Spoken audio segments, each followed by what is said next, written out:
Hi, Rehoboth Beach Country Club. It's Pat and Alan. We're gonna just talk a little bit about spring update as we head into the summer months. Where we were at with our aerification hole 15 project. I'll go through some maintenance practices for everyone as we get into the summer here.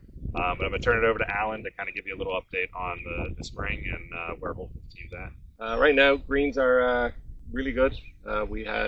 It did shut down a little bit with the cool weather last week, so they're restarting back up right now. So we just got to be careful not to go crazy on them right now going into the season, just while they fully wake up. But other than that, everything's good. Fairways are great. Tees, roughs are starting to fill back in and slightly get going now too. So the last little thing is we have started top dressing sand into the bunkers just to brighten them up, give it a little bit more on top. It's not the ideal solution, but at least it'll help a little bit with playability and just have a little bit more consistent color at least, and a little bit better playability with the top. Where your ball sits will be a little more playable. So let's take a quick look at the green here at 15 since we're here, and I'll just show you what it looks like with aeration now that we're 3 weeks out and ready for the Talon Cup. Alan, if you could just kind of show us a little bit about how the 15 project came along and where we're at, and hopefully by the time everyone's seeing this, it's open and maybe you've played it already. So our last update had some technical difficulties, so we just went with pictures and kind of shot through it, so we didn't actually have any more live pictures actually here on site with it.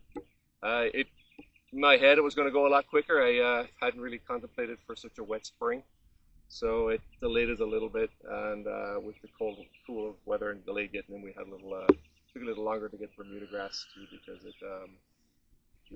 the non-overseeded Bermuda grass wasn't available right away because it wasn't growing yet because it wasn't warm enough. So two of them delayed us a little bit. Thankfully, the sod company were fantastic. As soon as they had sod available, they got it to us, and we got it down and hit the target of having it open for the Talon Cup, which is great. Overall conditions right now are good on it. It's not great. We're still in the growing phase. The Bermuda grass is knitting very fast once the temperatures really get going.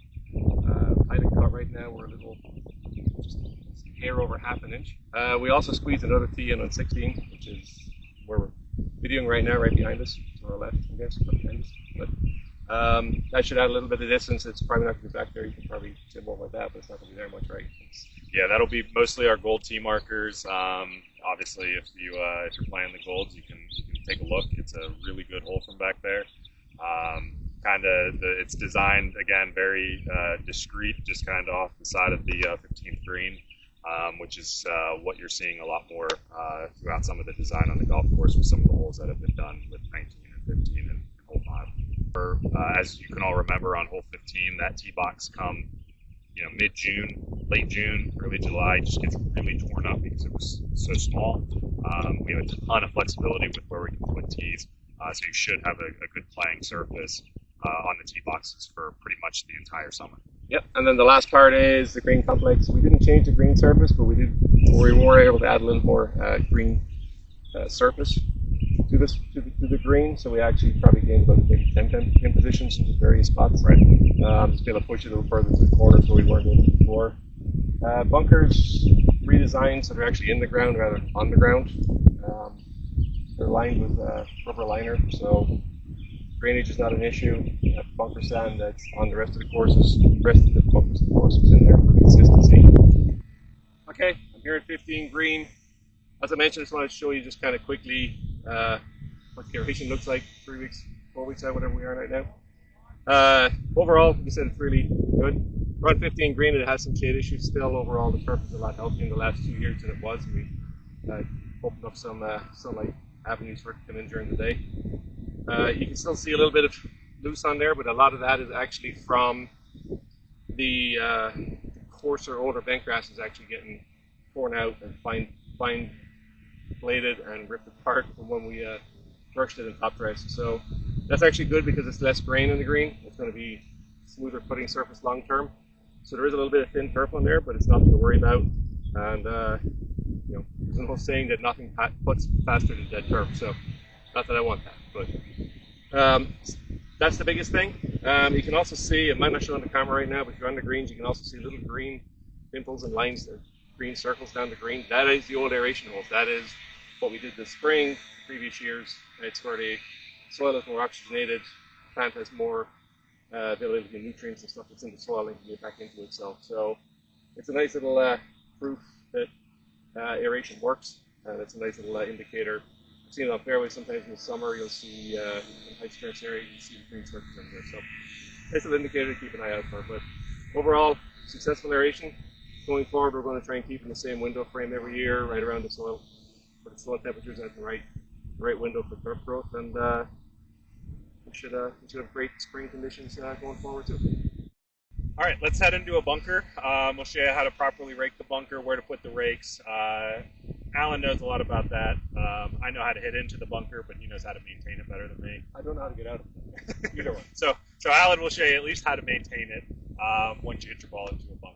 After you hit your ball, hopefully out of the bunker and on the green. All right, Pat, I gotta show you. Careful.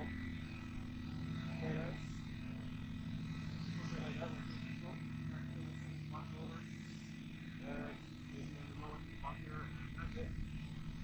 So as you can see, he just pushed the sand forward. If you had a big hole, he backfilled it and then smoothed it out by pushing it forward.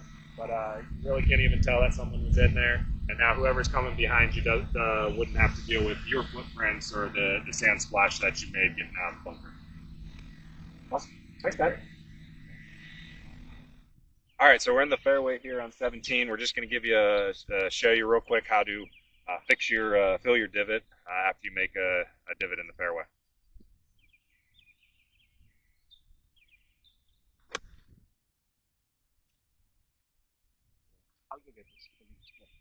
All right, so as you can see, hit my shot here, came up well short. Alan misclubbed me, but you can see I made a big divot that the divot stayed intact.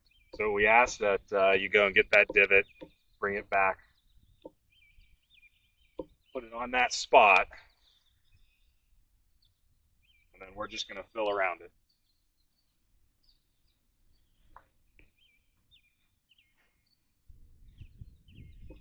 Now, if you hit that same shot, sometimes when it's a little wet, the divot will actually almost just completely go away. You won't even be able to find it. It'll be explode small pieces.